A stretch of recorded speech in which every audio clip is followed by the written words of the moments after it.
So the Bible says, whatever you do in word or deed, do all in the name of Jesus. So when we pray to the Father, we pray in the name of Jesus. That's why I can stand here and say these words. That's why I can stand here and dare believe God. That's why I can expect sickness to bow, because I live now in His name, the name of Jesus. If you live your life in the name of Jesus, no sickness, no disease can take a hold of your body. No demon can destroy your life, because you live in the name of Jesus. Can you see the victory? It doesn't matter what your condition is. It doesn't matter what the case is.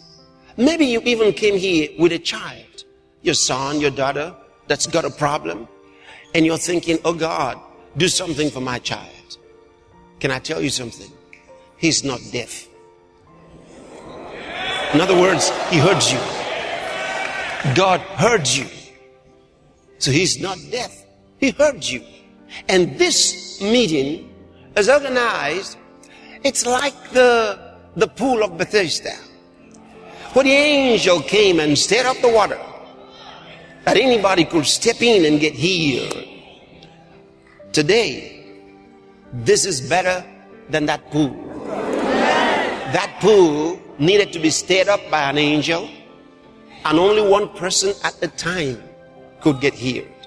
And it was the first person to get in that got healed. It was limited. But what Jesus came to do, can I read something to you?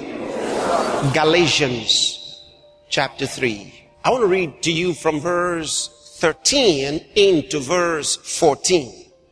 This is powerful. From verse 13, Christ hath redeemed us from the curse of the law, being made a curse for us, for it is written, cursed is everyone that hangeth on a tree. Now, us here is not referring to all of us. He's referring, if you study the context, he tries to distinguish between the Jews and the Gentiles, okay? And how God's blessings have come, all right? So he explains here, Christ hath redeemed us Jews, because he was also a Jew. So Christ hath redeemed us Jews from the curse of the law, because they were under the curse of the law. Are you hearing this? If you were not under the law, you were not under the curse of the law. So the Gentiles were never under the curse of the law, but they had a problem. Their problem was, who were the Gentiles? The Gentiles were all non-Jews. If you were not a Jew, you were a Gentile. Okay? And it actually comes from the word that means heathen. Those estranged from God. All non-Jews were called heathen. You see, that will include every other nation. He says, Christ hath redeemed us from the curse of the law, being made a curse for us. He was made a curse for the Jew. Why? Because it says, cursed is everyone that hangeth on a tree. Christ hath redeemed us from the curse of the law, being made a curse for us, for it is written, cursed is everyone that hangeth on a tree. That the blessing of Abraham might come on the Gentiles through Jesus Christ, that we, all of us, Jews and Gentiles, that we might receive the promise of the Spirit through faith. Oh God. Oh, this is wonderful. Did you notice God's plan was to get the Jew off of the curse and to get the Gentile off of the condemnation, so that both of them can have the blessing of Abraham come on them. Because the Jew had the blessing of Abraham, but the curse would not allow them to endure it. The Gentiles couldn't have the blessing of Abraham because they were estranged from God. So God said, now everybody's the same. They're condemned by their sin. So if Christ would come and pay the debt for their sins, pay the penalty for their sins, then the blessing of Abraham will come on the Gentiles, and both Jews and Gentiles will be qualified to receive the promise of the Holy Spirit. Now, the Holy Spirit is the Spirit of God that brings you the presence of God, that brings you into God and brings God into you. An extraordinary thing. And keeps you in the presence of God every day. Now, let me tell you something else. You remember the children of Israel when they came out of Egypt? You remember them? When they came out of Egypt, the Bible tells us they went through the desert. Okay? Now the desert is a terrible place. The wilderness. In the night, it was extremely cold. In the day, it was extremely hot. So people couldn't live there. And now these Jewish people were going to go through this place for many years. They'll die. But God did something. The Bible says He gave them His own atmosphere.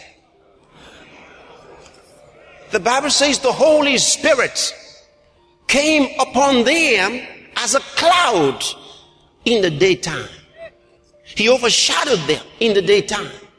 The Holy Spirit did. And in the night, He became a pillar of fire to give them heat. So these children of Israel traveled with their own atmosphere.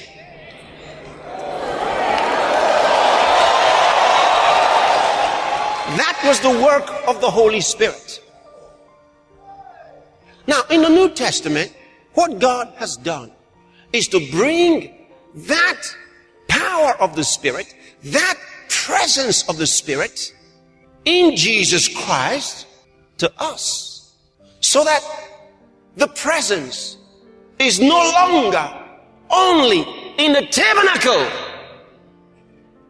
The presence can now be in and around me. This is the blessing of Christianity. Now I can carry my own atmosphere. Now He says, when you go through the water, it shall not overflow you. When you go through the fire, you shall not be burnt. That's why anything can happen around you. Like He says, 1,000 shall fall at your side, 10,000 at your right hand, but it shall not come nigh you. Why? You got your own atmosphere. Everybody around you may have an infection, but not you. Why? You got your own atmosphere.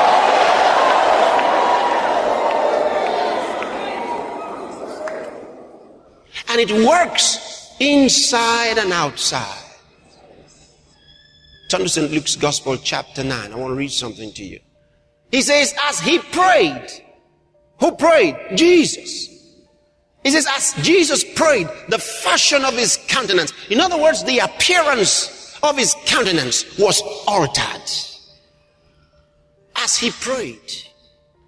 It means that the glory of God was revealed through Him as He prayed. He was in the presence of God. This was an inner power, an inner force, an inner energy. But in Moses' day, it was outward. Turn to Exodus chapter 34. Okay, I want to read from verse 28.